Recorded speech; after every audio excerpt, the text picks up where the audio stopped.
El conflicto de los siglos. Capítulo 13. El despertar de España. Los comienzos del siglo XVI coinciden con el período heroico de la historia de España, el período de la victoria final sobre los moros y de la romántica conquista de un nuevo mundo, período en que el entusiasmo religioso y militar elevó el carácter nacional de un modo extraordinario. Tanto en la guerra como en la diplomacia y en el arte de gobernar, se reconocía y temía la preeminencia de los españoles. A fines del siglo XV, Colón había descubierto y reunido a la corona de España territorios dilatadísimos y fabulosamente ricos. En los primeros años del siglo XVI fue cuando el primer europeo vio el Océano Pacífico, y mientras se colocaba en Aquisgrán la corona de Carlomagno y Barbarroja sobre la cabeza de Carlos V, Magallanes llevaba a cabo el gran viaje que había de tener por resultado la circunnavegación del globo. Y Cortés hallábase empeñado en la ardua conquista de México. 20 años después, Pizarro había llevado a feliz término la conquista del Perú. Carlos V ascendió al trono como soberano de España y Nápoles, de los Países Bajos, de Alemania y Austria, en tiempo en que Alemania se encontraba en un estado de agitación sin precedente. Con la invención de la imprenta, propagóse la Biblia por los hogares del pueblo, y como muchos aprendieran a leer para sí la palabra de Dios, la luz de la verdad disipó las tinieblas de la superstición como por obra de una nueva revelación. Era evidente que había habido un alejamiento de las enseñanzas de los fundadores de la Iglesia primitiva, tal cual se hallaban relatadas en el Nuevo Testamento. Entre las órdenes monásticas, la vida conventual habíase corrompido al tal extremo de que los monjes más virtuosos no podían ya soportarla. Otras muchas personas relacionadas con la Iglesia se asemejaban muy poco a Jesús y a sus apóstoles. Los católicos sinceros que amaban y honraban la antigua religión se horrorizaban ante el espectáculo que se les ofrecía por doquiera. Entre todas las clases sociales se notaba una viva percepción de las corrupciones que se habían introducido en la Iglesia y un profundo y general anhelo por la reforma. Deseosos de respirar un ambiente más sano, surgieron por todas partes evangelistas inspirados por una doctrina más pura. Muchos católicos cristianos, nobles y serios, entre los que se contaban no pocos del clero español e italiano, uniéronse a dicho movimiento, que rápidamente iba extendiéndose por Alemania y Francia. Como lo declaró el sabio arzobispo de Toledo, Bartolomé de Carranza, en sus comentarios del Catecismo, aquellos piadosos prelados querían ver revivir en su sencillez y pureza el antiguo espíritu de nuestros antepasados y de la Iglesia primitiva. El clero de España era competente para tomar parte directiva en este retorno al cristianismo primitivo. Siempre amante de la libertad, el pueblo español durante los primeros siglos de la era cristiana se había negado resueltamente a reconocer la supremacía de los obispos de Roma. Y sólo después de transcurridos 8 siglos le reconocieron al fin a Roma el derecho de entremeterse con autoridad en sus asuntos internos. Fue precisamente con el fin de aniquilar ese espíritu de libertad, característico del pueblo español hasta en los siglos posteriores, en que había reconocido ya la supremacía papal, con el que en 1483, Fernando e Isabel, en hora fatal para España, permitieron el establecimiento de la Inquisición como tribunal permanente en Castilla y su restablecimiento en Aragón, con Tomás de Torquemada como inquisidor general. Durante el reinado de Carlos V, la reprensión de las libertades del pueblo, que ya había ido tan lejos en tiempos de su abuelo, y que su hijo iba a reducir a sistema, siguió desenfrenadamente, no obstante las apelaciones de las Cortes. Todas las artes de su famoso ministro, el cardenal Ximénez, fueron requeridas para impedir un rompimiento manifiesto. Al principio del reinado del monarca, 1520, las ciudades de Castilla se vieron impulsadas a sublevarse para conservar sus antiguas libertades. Solo a duras penas logró sofocarse la insurrección. La política de este soberano consistía, como había consistido la de su abuelo Fernando, en oponerse al espíritu de toda una época, considerando tanto las almas como los cuerpos de las muchedumbres como propiedad personal de un individuo. Como lo ha dicho un historiador, el soberbio imperio de Carlos V levantóse sobre la tumba de la libertad. A pesar de tan extraordinarios esfuerzos para despojar a los hombres de sus libertades civiles y religiosas, y hasta de la del pensamiento, el ardor del entusiasmo religioso, unido al instinto profundo de la libertad civil, indujo a muchos hombres y mujeres piadosos a aferrarse tenazmente a las enseñanzas de la Biblia y a sostener el derecho que tenían de adorar a Dios según los dictados de su conciencia. De aquí que por España se propagase un movimiento análogo al de la revolución religiosa que se desarrollaba en otros países. Al paso que los descubrimientos que se realizaban en un mundo nuevo prometían al soldado y al mercader territorios sin límites y riquezas fabulosas, muchos miembros de entre las familias más nobles fijaron resueltamente sus miradas en las conquistas más vastas y riquezas más duraderas del Evangelio. Las enseñanzas de las Sagradas Escrituras estaban abriéndose paso silenciosamente en los corazones de hombres como el erudito Alfonso de Valdés, secretario de Carlos V, su hermano Juan de Valdés, secretario del virrey de Nápoles, y el elocuente Constantino Ponce de la Fuente, capellán y confesor de Carlos V, de quien Felipe II dijo que era muy gran filósofo y profundo teólogo, y de los más señalados hombres en el púlpito y elocuencia que ha habido de tiempos acá. Más allá aún fue la influencia de las Sagradas Escrituras al penetrar en el rico monasterio de San Isidro del Campo, donde casi todos los monjes recibieron gozosos la palabra de Dios, cual antorcha para sus pies y luz sobre su camino. Hasta el arzobispo Carranza, después de haber sido elevado a la primacía, se vio obligado durante cerca de 20 años a batallar en defensa de su vida entre los muros de la Inquisición, porque abogaba por las doctrinas de la Biblia. Ya en 1519 empezaron a aparecer en forma de pequeños folletos en latín los escritos de los reformadores de otros países, a los que siguieron, meses después, obras de mayor aliento, escritas casi todas en castellano.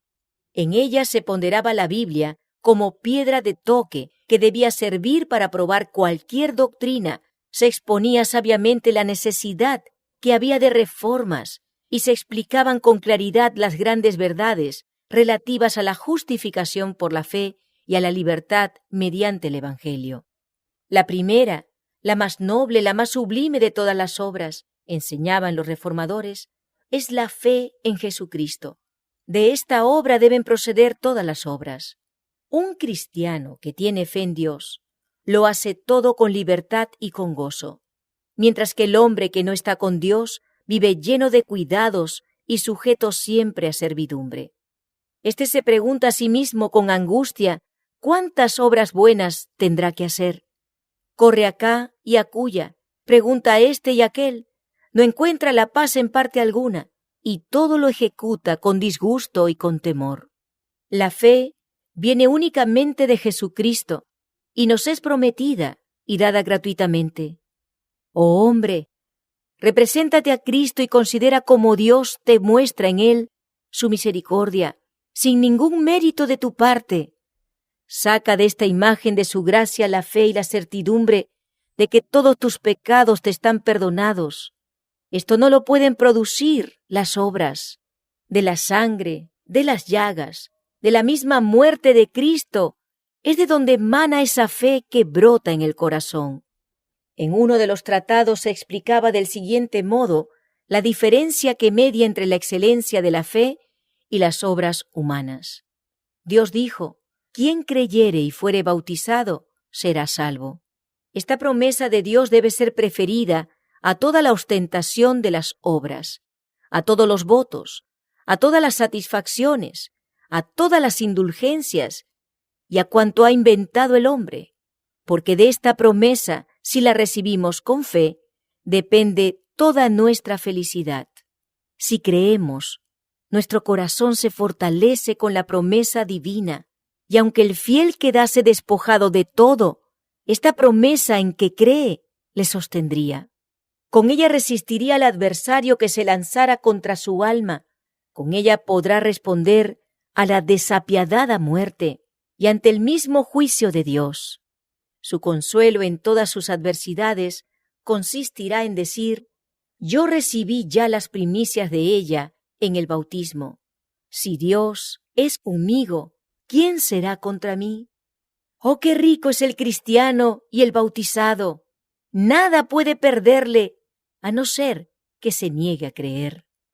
Si el cristiano encuentra su salud eterna en la renovación de su bautismo por la fe, preguntaba el autor de este tratado, ¿qué necesidad tiene de las prescripciones de Roma?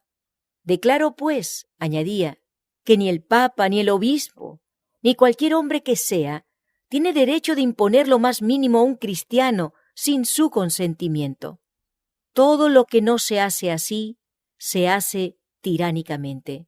Somos libres con respecto a todos. Dios aprecia todas las cosas según la fe, y acontece a menudo que el simple trabajo de un criado o de una criada es más grato a Dios que los ayunos y obras de un fraile, por faltarle a éste la fe. El pueblo cristiano es el verdadero pueblo de Dios. En otro tratado se enseñaba que el verdadero cristiano, al ejercer la libertad que da la fe, tiene buen cuidado también en respetar los poderes establecidos. El amor a sus semejantes le induce a portarse de un modo circunspecto y a ser leal a los que gobiernan el país. Aunque el cristiano sea libre, se hace voluntariamente siervo para obrar con sus hermanos como Dios obró con él mismo por Jesucristo. Yo quiero, dice el autor, servir libre, gozosa y desinteresadamente a un Padre que me ha dado toda la abundancia de sus bienes. Quiero obrar hacia mis hermanos, así como Cristo obró hacia mí. De la fe, prosigue el autor, dimana una vida llena de libertad, de caridad y de alegría. Oh, cuán elevada y noble es la vida del cristiano. Por la fe se eleva el cristiano hasta Dios, por el amor desciende hasta el hombre, y no obstante permanece siempre en Dios. He aquí la verdadera libertad, libertad que sobrepuja a toda otra libertad, tanto como los cielos distan de la tierra. Estas exposiciones de la libertad del Evangelio no podían dejar de llamar la atención en un país donde el amor a la libertad era tan arraigado. Los tratados y folletos pasaron de mano en mano. Los amigos del movimiento evangélico en Suiza, Alemania y los Países Bajos seguían mandando a España gran número de publicaciones. No era tarea fácil para los comerciantes burlar la vigilancia de los esbirros de la Inquisición, que hacían cuanto podían para acabar con las doctrinas reformadas, contrarrestando la ola de literatura que iba inundando al país. No obstante, los amigos de la causa perseveraron hasta que muchos miles de tratados y de libritos fueron introducidos de contrabando, burlando la vigilancia de los agentes apostados en los principales puertos del Mediterráneo y a lo largo de los pasos del Pirineo. A veces se metían estas publicaciones dentro de fardos de heno o de yute, cáñamo de las Indias, o en barriles de vino de Borgoña o de champaña. A veces iban empaquetados en un barril interior impermeable dentro de otro barril más grande lleno de vino. Año tras año, durante la mayor parte del siglo XVI, hiciéronse esfuerzos constantes para abastecer al pueblo con testamentos y Biblias en castellano y con los escritos de los reformadores. Era una época en la que la palabra impresa había tomado un vuelo que la llevaba, como el viento lleva las semillas, hasta los países más remotos. Entretanto, la Inquisición trataba de impedir con redoblada vigilancia que dichos libros llegasen a manos del pueblo. Los dueños de librerías tuvieron que entregarle tantos libros que casi se arruinaban. Ediciones enteras fueron confiscadas, y no obstante ejemplares de obras importantes, inclusive muchos Nuevos Testamentos y porciones del Antiguo, llegaban a los hogares del pueblo, merced a los esfuerzos de los comerciantes y colportores. Esto sucedía así especialmente en las provincias del norte, en Cataluña, Aragón y Castilla la Vieja, donde los valdenses habían sembrado pacientemente la semilla que empezaba a brotar y que prometía abundante cosecha. Uno de los colportores más tesoneros y afortunados en la empresa fue Julián Hernández, un enano que, disfrazado a menudo de buhonero o de arriero, hizo muchos viajes a España, ya cruzando los Pirineos, ya entrando por alguno de los puertos del sur de España. Según testimonio del escritor jesuita Fray Santiáñez, era Julián un español que salió de Alemania con designio de infestar toda España y corrió gran parte de ella, repartiendo muchos libros de perversa doctrina por varias partes y sembrando las herejías de Lutero en hombres y mujeres, y especialmente en Sevilla. Era sobremanera astuto y mañoso, condición propia de herejes. Hizo gran daño en toda Castilla y Andalucía. Entraba y salía por todas partes con mucha seguridad con sus trazas y embustes, pegando fuego en donde ponía los pies. Mientras la difusión de impresos daba a conocer en España las doctrinas reformadas, debido a la extensión del gobierno de Carlos V sobre Alemania y los Países Bajos, se estrechaban más las relaciones de España con estos países, proporcionando a los españoles, tanto seglares como eclesiásticos, una buena oportunidad para informarse acerca de las doctrinas protestantes, y no pocos le dieron favorable acogida.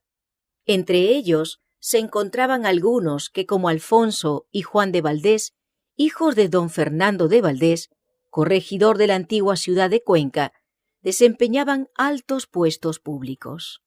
Alfonso de Valdés, que como secretario imperial acompañó a Carlos V con motivo de su coronación en 1520 y a la Dieta de Worms en 1521, aprovechó su viaje a Alemania y a los Países Bajos para informarse bien respecto al origen y a la propagación del movimiento evangélico, y escribió 2 cartas a sus amigos de España, haciendo un relato completo de cuanto había oído, incluso un informe detallado de la comparecencia de Lutero ante la Dieta.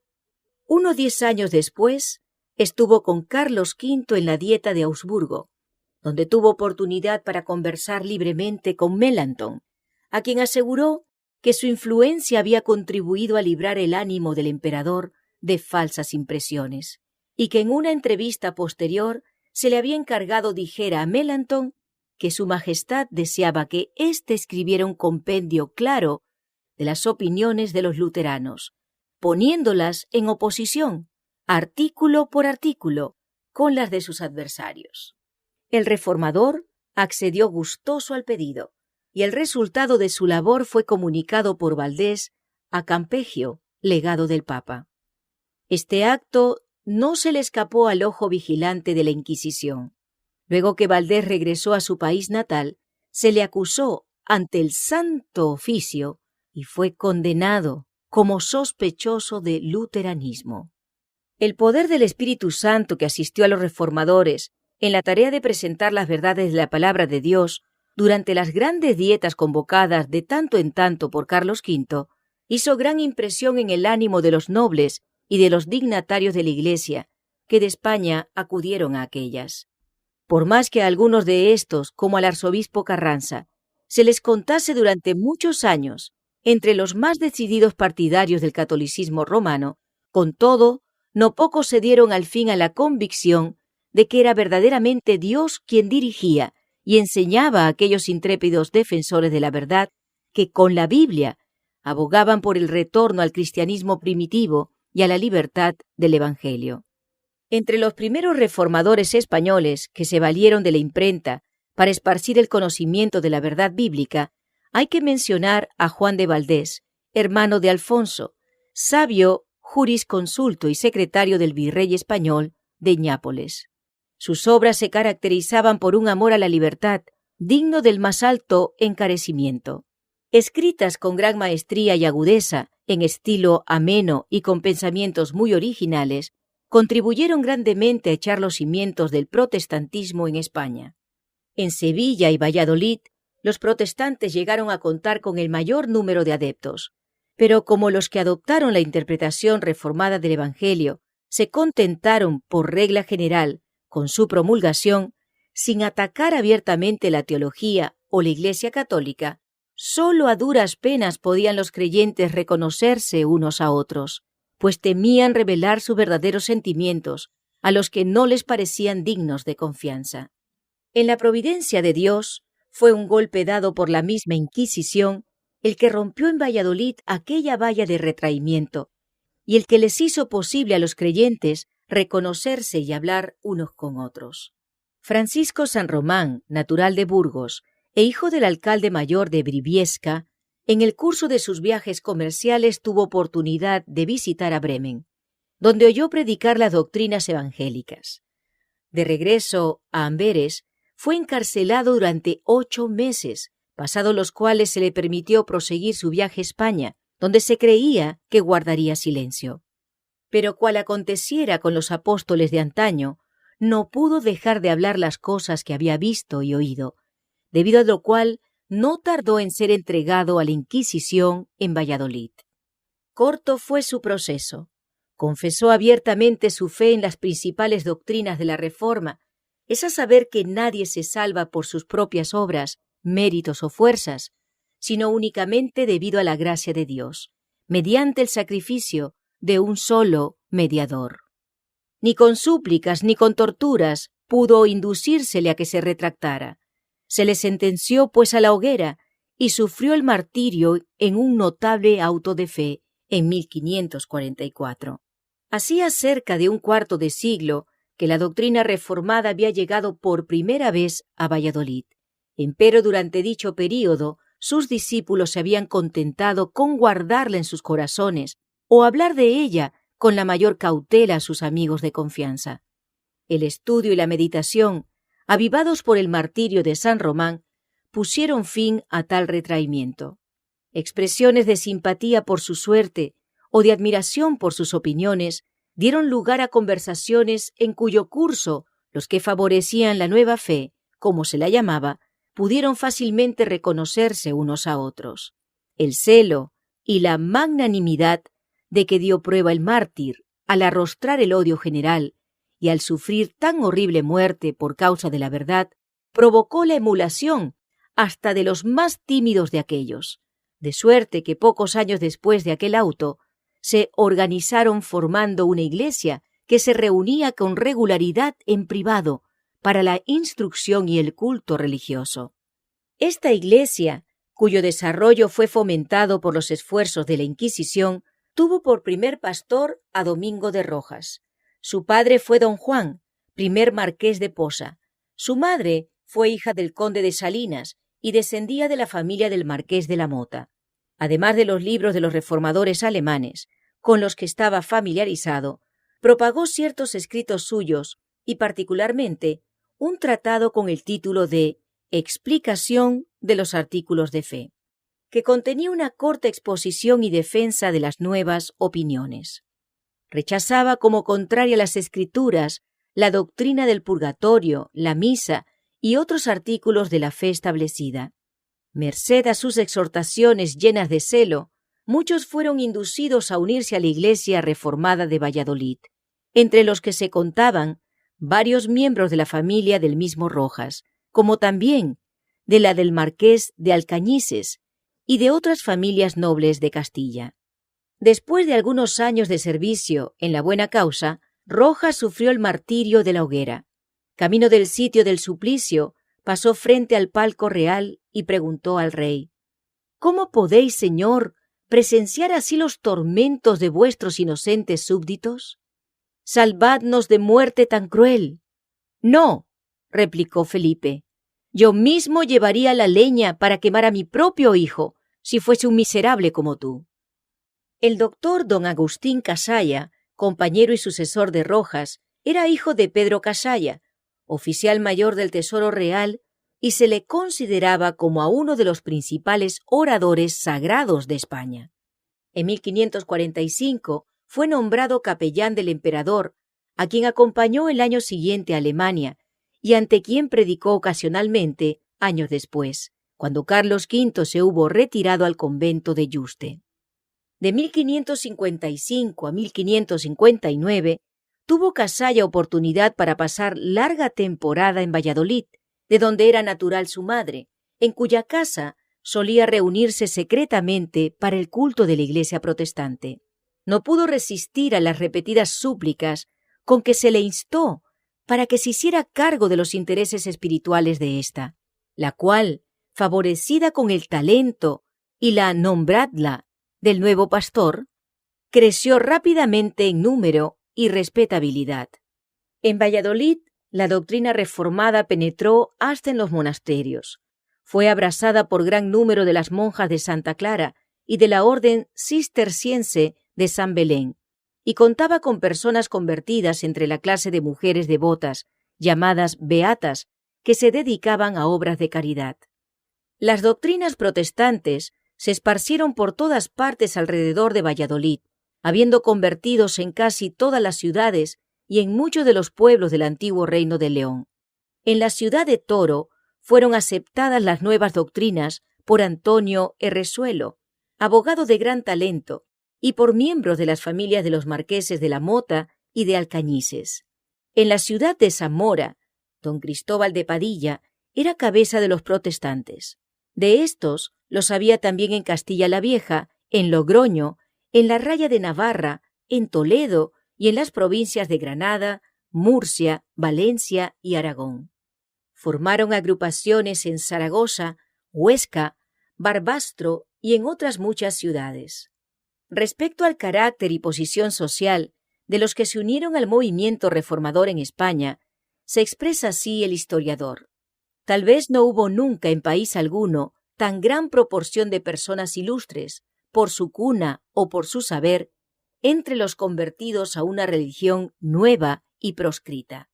Esta circunstancia ayuda a explicar el hecho singular de que un grupo de disidentes, que no bajaría de 2000 personas, diseminadas en tan vasto país y débilmente relacionadas unas con otras, hubiese logrado comunicar sus ideas y tener sus reuniones privadas durante cierto número de años, sin ser descubierto por un tribunal tan celoso como lo fue el de la Inquisición. Al paso que la reforma se propagaba por todo el norte de España, con Valladolid por centro, una obra de igual importancia centralizada en Sevilla llevábase a cabo en el sur. Merced a una serie de circunstancias providenciales, Rodrigo de Valero, joven acaudalado, fue inducido a apartarse de los deleites y pasatiempos de los ricos ociosos y a hacerse heraldo del Evangelio de Cristo. Hízose de un ejemplar de la Vulgata y aprovechaba todas las oportunidades para aprender el latín en que estaba escrita su Biblia. A fuerza de estudiar día y noche, pronto logró familiarizarse con las enseñanzas de las Sagradas Escrituras. El ideal sostenido por ellas era tan patente y diferente del clero que Valero se sintió obligado a hacerle ver a éste cuánto se habían apartado del cristianismo primitivo todas las clases sociales, tanto en cuanto a la fe como en cuanto a las costumbres. La corrupción de su propia orden, que había contribuido a inficionar toda la comunidad cristiana, y el sagrado deber que le incumbía a la orden de aplicar inmediato y radical remedio antes que el mal se volviera del todo incurable.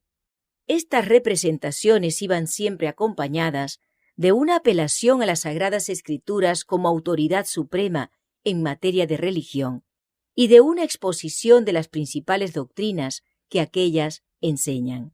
Y esto lo decía, escribe Cipriano de Valera, no por rincones, sino en medio de las plazas y calles y en las gradas de Sevilla. Cipriano de Valera, 2 tratados del Papa y de la Misa, páginas 242-246. El más distinguido entre los conversos de Rodrigo de Valero fue el doctor Egidio Juan Gil, canónigo mayor de la corte eclesiástica de Sevilla, quien no obstante su extraordinario saber, no logró por muchos años alcanzar popularidad como predicador. Valero, reconociendo la causa del fracaso del doctor Egidio, le aconsejó estudiar a día y noche los preceptos y doctrinas de la Biblia. Y la frialdad impotente con que había solido predicar fue sustituida con poderosos llamamientos a la conciencia y tiernas pláticas dirigidas a los corazones de sus oyentes. Despertóse la atención de éstos, que llegaron a la íntima convicción de la necesidad y ventaja de aquella salvación revelada por el Evangelio. De este modo los oyentes fueron preparados para recibir las nuevas doctrinas de la verdad que les presentara el predicador, tales cuales a él mismo le eran reveladas, y con la precaución que parecía aconsejar y requerir tanto la debilidad del pueblo como la peligrosa situación del predicador. De este modo y debido a un celo, atemperado con prudencia, cúpole la honra no sólo de ganar convertidos a Cristo, sino de educar mártires para la verdad. Entre las demás dotes celestiales de aquel santo varón, decía uno de sus discípulos, era verdaderamente de admirar el que a todos aquellos cuya instrucción religiosa tomaba sobre sí, parecía que en su misma doctrina les aplicaba al alma una tea de un fuego santo, inflamándolos con ella para todos los ejercicios piadosos, así internos como externos, y encendiéndolos particularmente para sufrir y aún amar la cruz que les amenazaba. En esto solo, en los iluminados con la luz divina, daba a conocer que le asistía Cristo en su ministerio, puesto en que en virtud de su espíritu grababa en los corazones de los suyos las mismas palabras que él con su boca pronunciaba. El doctor Egidio contaba entre sus convertidos al doctor Vargas, como también al doctor Constantino Ponce de la Fuente, hombre de talento poco común, que había predicado durante muchos años en la Catedral de Sevilla y a quien en 1539, con motivo de la muerte de la emperatriz, se había elegido para pronunciar la oración fúnebre. En 1548, el doctor Constantino acompañó, por mandato real, al príncipe Felipe a los Países Bajos, para hacer ver a los flamencos que no le faltaban a España sabios y oradores corteses. Y de regreso a Sevilla, predicaba regularmente en la catedral cada 2 domingos. Cuando él tenía que predicar, y predicaba por lo común a las 8, era tanta la concurrencia del pueblo que a las 4, muchas veces aún a las 3 de la madrugada, apenas se encontraba en el templo sitio cómodo para oírle. Era en verdad una grandísima bendición para los creyentes protestantes de Sevilla tener como guías espirituales a hombres como los doctores Egidio y Vargas, y el elocuente Constantino, que cooperó con tanto ánimo y de un modo incansable para el adelanto de la causa que tanto amaban.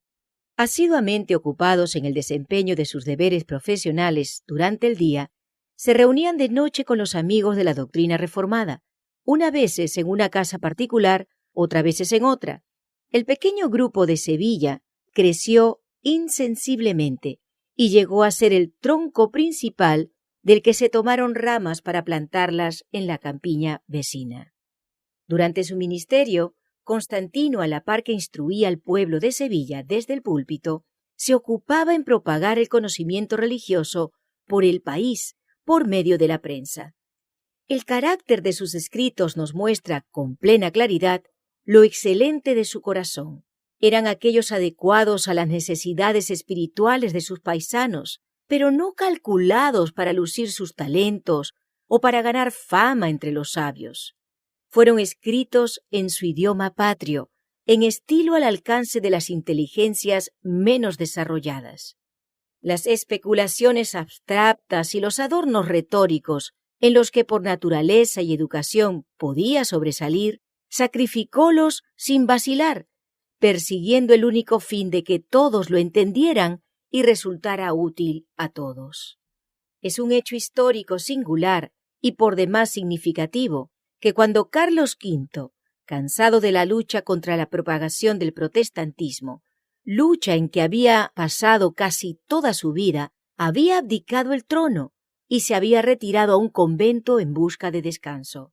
Fue uno de los libros del doctor Constantino, su Suma de Doctrina Cristiana, la que el rey escogió como una de las 30 obras favoritas que constituían aproximadamente toda su biblioteca.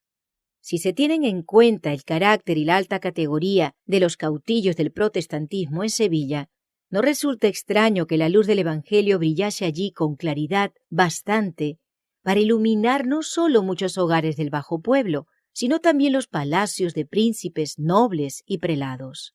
La luz brilló con tanta claridad que, como sucedió en Valladolid, penetró hasta en algunos de los monasterios, que a su vez volviéronse centros de luz y bendición. El capellán del monasterio dominicano de San Pablo propagaba con celo las doctrinas reformadas. Se contaban discípulos en el convento de Santa Isabel y en otras instituciones religiosas de Sevilla y sus alrededores. Empero fue en el convento jeronomiano de San Isidro del Campo, uno de los más célebres monasterios de España, situado a unos 2 kilómetros de Sevilla, donde la luz de la verdad divina brilló con más fulgor. Uno de los monjes, García de Arias, llamado vulgarmente Doctor Blanco, enseñaba precavidamente a sus hermanos que el recitar en los coros de los conventos de día y de noche las sagradas preces, ya rezando, ya cantando, no era rogar a Dios, que los ejercicios de la verdadera religión eran otros que los que pensaba el vulgo religioso, que debían leerse y meditarse con suma atención las sagradas escrituras, y que sólo de ellas se podía sacar el verdadero conocimiento de Dios y de su voluntad. Esta enseñanza púsola hábilmente en realce otro monje, Casiodoro de Reina, que se hizo célebre posteriormente traduciendo la Biblia en el idioma de su país. La instrucción dada por tan notables personalidades preparó el camino para el cambio radical que en 1557 fue introducido en los asuntos internos de aquel monasterio. Habiendo recibido un buen surtido de ejemplares de las Escrituras y de los libros protestantes en castellano, los frailes los leyeron con gran avidez, circunstancia que contribuyó a confirmar desde luego a cuantos habían sido instruidos y a librar a otros de las preocupaciones de que eran esclavos. Debido a esto, el prior y otras personas de carácter oficial, de acuerdo con la cofradía, resolvieron reformar su institución religiosa. Las horas llamadas de rezo, que habían solido pasar en solemnes romerías, fueron dedicadas a oír conferencias sobre las Escrituras. Los rezos por los difuntos fueron suprimidos o sustituidos con enseñanzas para los vivos. Se suprimieron por completo las indulgencias y las dispensas papales, que constituyeran lucrativo monopolio. Se dejaron subsistir las imágenes, pero ya no se las reverenciaba. La temperancia habitual sustituyó a los ayunos supersticiosos, y a los novicios se les instruía en los principios de la verdadera piedad, en lugar de iniciarlos en los hábitos ociosos y degradantes del monaquismo. Del sistema antiguo no quedaba más que el hábito monacal y la ceremonia exterior de la misa, que no podían abandonar sin exponerse a inevitable e inminente peligro. Los buenos efectos de semejante cambio no tardaron en dejarse sentir fuera del monasterio de San Isidro del Campo.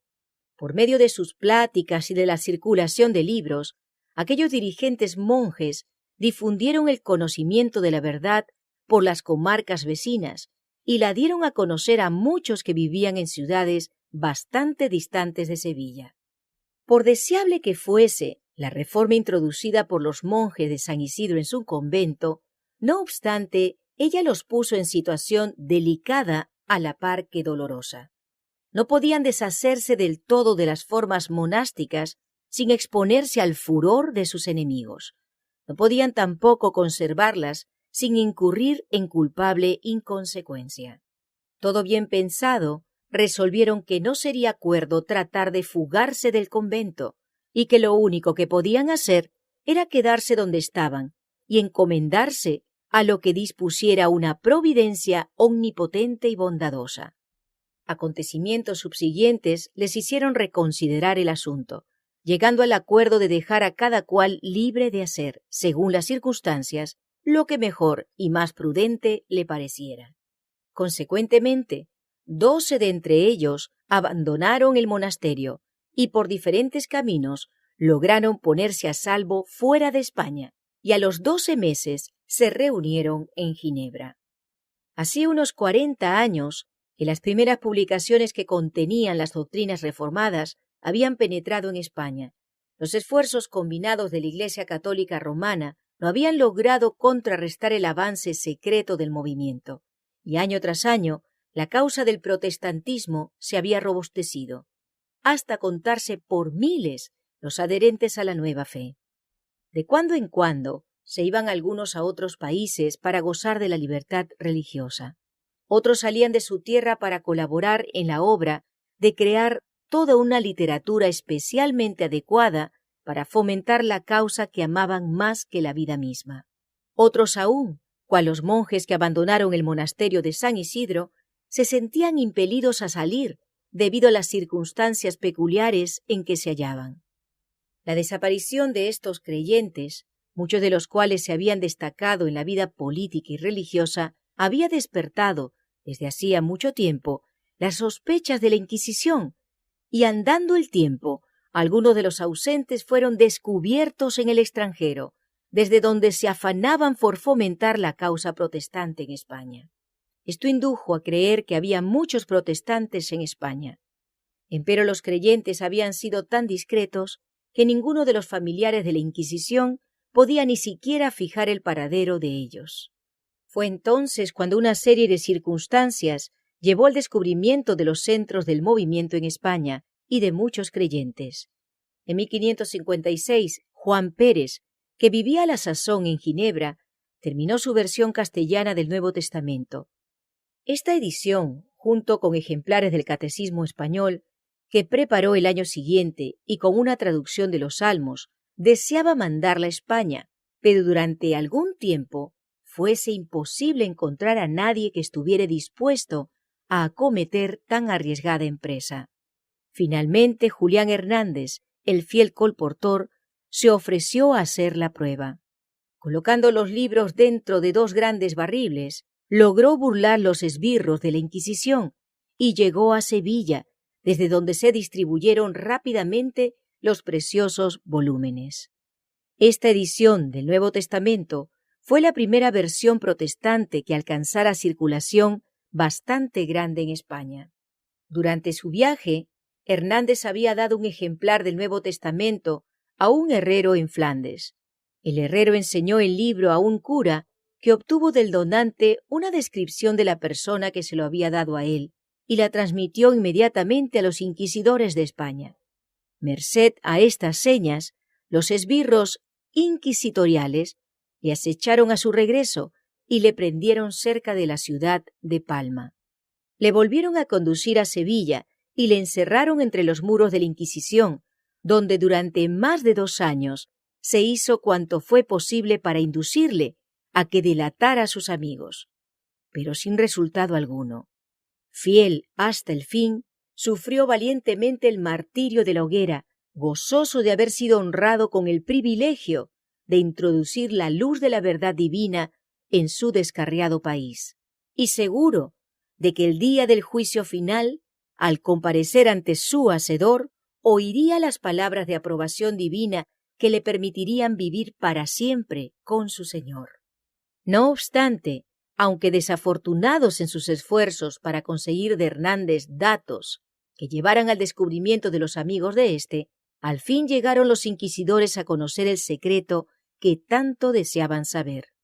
Por aquel mismo entonces, uno de sus agentes secretos consiguió informes análogos referentes a la iglesia de Valladolid. Inmediatamente los que estaban a cargo de la Inquisición en España despacharon mensajeros a los diferentes tribunales inquisitoriales del reino, ordenándoles que hicieran investigaciones con el mayor sigilo en sus respectivas jurisdicciones, y que estuvieran listos para proceder en común tan pronto como recibieran nuevas instrucciones. Así, silenciosamente y con presteza, se consiguieron los nombres de centenares de creyentes, y al tiempo señalado y sin previo aviso, fueron estos capturados simultáneamente y encarcelados. Los miembros nobles de las prósperas iglesias de Valladolid y de Sevilla, los monjes que permanecieron en el monasterio de San Isidro del Campo, los fieles creyentes que vivían lejos en el norte, al pie de los Pirineos, y otros más en Toledo, Granada, Murcia y Valencia, todos se vieron de pronto encerrados entre los muros de la Inquisición, para sellar luego su testimonio con su sangre. Las personas convictas del luteranismo eran tan numerosas que alcanzaron a abastecer con víctimas 4 grandes y tétricos autos de fe en el curso de los 2 años subsiguientes. 2 se celebraron en Valladolid en 1559, uno en Sevilla el mismo año y el otro el 22 de diciembre de 1560. B. Whiffen nota en su reimpresión de la Epístola Consolatoria de Juan Pérez, página 17. Entre los primeros que fueron apresados en Sevilla figuraba el doctor Constantino Ponce de la Fuente, que había trabajado tanto tiempo sin despertar sospechas. Cuando se le dio la noticia a Carlos V, el cual se encontraba entonces en el monasterio de Yuste, de que se había encarcelado a su capellán favorito, exclamó: «Si Constantino es hereje, gran hereje es». Y cuando más tarde un inquisidor le aseguró que había sido declarado reo, replicó suspirando: «No podéis condenar a otro mayor». Sandoval, Historia del emperador Carlos V, tomo 2, página 829, citado por Macri, capítulo 7. No obstante, no fue fácil probar la culpabilidad de Constantino.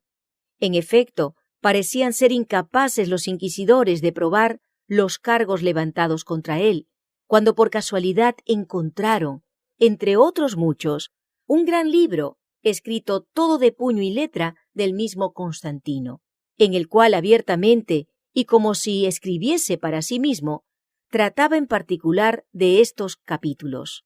Según los mismos inquisidores declararon en su sentencia, publicada después en el Cadalso. A saber, del estado de la Iglesia, de la verdadera Iglesia y de la Iglesia del Papa, a quien llamaba Anticristo, del sacramento de la Eucaristía y del invento de la misa, acerca de todo lo cual, afirmaba él, estaba el mundo fascinado a causa de la ignorancia de las Sagradas Escrituras, de la justificación del hombre, del purgatorio, al que llamaba cabeza de lobo e invento de los frailes en pro de su gula, de las bulas e indulgencias papales, de los méritos de los hombres, de la confesión. Al enseñársele el volumen a Constantino, éste dijo: «Reconozco mi letra, y así confieso haber escrito todo esto, y declaro ingenuamente ser todo verdad. Ni tenéis ya que cansaros en buscar contra mí otros testimonios. Tenéis aquí ya una confesión clara y explícita de mi creencia. Obrad, pues, y haced de mí lo que queráis». Debido a los rigores de su encierro, Constantino no llegó a vivir 2 años desde que entró en la cárcel. Hasta sus últimos momentos se mantuvo fiel a la fe protestante y conservó su serena confianza en Dios. Providencialmente fue encerrado en el mismo calabozo de Constantino, uno de los jóvenes monjes del monasterio de San Isidro del Campo, al cual le cupo el privilegio de atenderle durante su última enfermedad y de cerrarle los ojos en paz. El doctor Constantino no fue el único amigo y capellán del emperador que sufriera a causa de sus relaciones con la causa protestante. El doctor Agustín Casalla, tenido durante muchos años por uno de los mejores oradores sagrados de España y que había oficiado a menudo ante la familia real, se encontraba entre los que habían sido apresados y encarcelados en Valladolid. En el momento de su ejecución pública, volvióse hacia la princesa Juana, ante quien había predicado muchas veces, y señalando a su hermana que había sido también condenada, dijo: «Os suplico, Alteza, tengáis compasión de esa mujer inocente que tiene 13 hijos huérfanos». No obstante, no se la absolvió, si bien su suerte es desconocida. Pero se sabe que los esbirros de la Inquisición, en su insensata ferocidad, no estando contentos aún con haber condenado a los vivos, entablaron juicio contra la madre de aquella, doña Leonor de Vivero, que había muerto años antes, acusándola de que su casa había servido de templo a los luteranos. Se falló que había muerto en estado de herejía, que su memoria era digna de difamación y que se confiscaba su hacienda, y se mandaron exhumar sus huesos y quemarlos públicamente junto con su efigie. Ítem más que se arrasara su casa, que se esparramara sal sobre el solar, y que se erigiera allí mismo una columna con una inscripción que explicara el motivo de la demolición. Todo lo cual fue hecho y el monumento ha permanecido en pie durante cerca de 3 siglos. Fue durante ese auto cuando la fe sublime y la constancia inquebrantable de los protestantes quedaron realzadas en el comportamiento de Antonio Erresuelo, jurisconsulto sapientísimo, y de doña Leonor de Cisneros, su mujer, dama de 24 años, discreta y virtuosa maravilla, y de una hermosura tal que parecía fingida por el deseo. Erresuelo era hombre de una condición altiva y de una firmeza en sus pareceres, superior a los tormentos del Santo Oficio. En todas las audiencias que tuvo con sus jueces, se manifestó desde luego protestante, y no solo protestante, sino dogmatizador de su secta en la ciudad de Toro, donde hasta entonces había morado. Exigiéronle los jueces de la Inquisición que declarase uno a uno los nombres de aquellas personas llevadas por él a las nuevas doctrinas. Pero ni las promesas, ni los ruegos, ni las amenazas bastaron a alterar el propósito de Erresuelo en no descubrir a sus amigos y parciales. ¿Y qué más? Ni aun los tormentos pudieron quebrantar su constancia.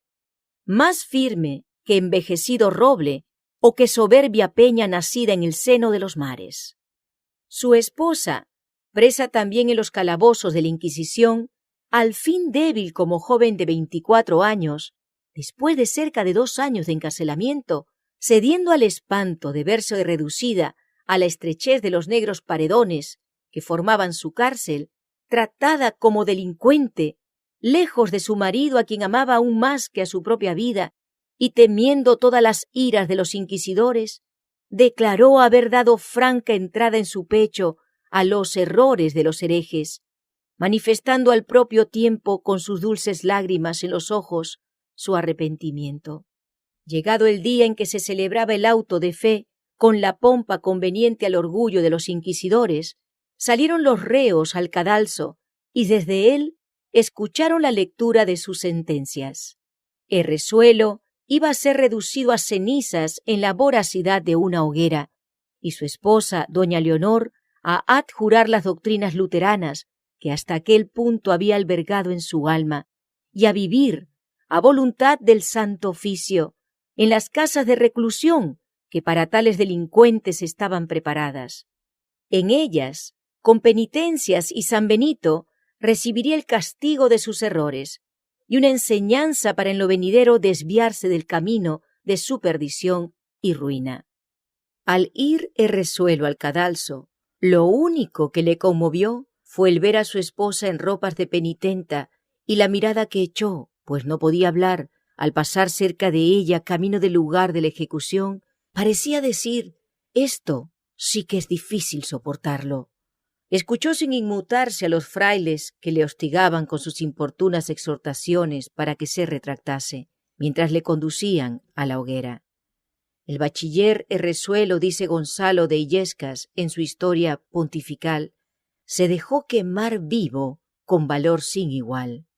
Estaba yo tan cerca de él que podía verlo por completo y observar todos sus movimientos y expresiones. No podía hablar, pues estaba amordazado, pero todo su continente revelaba que era una persona de extraordinaria resolución y fortaleza, que antes que someterse a creer con sus compañeros lo que se les exigiera, resolvió morir en las llamas. Por mucho que lo observara, no pude notar ni el más mínimo síntoma de temor o de dolor. Eso sí, reflejaba en su semblante una tristeza cual nunca había yo visto. Su esposa no olvidó jamás su mirada de despedida.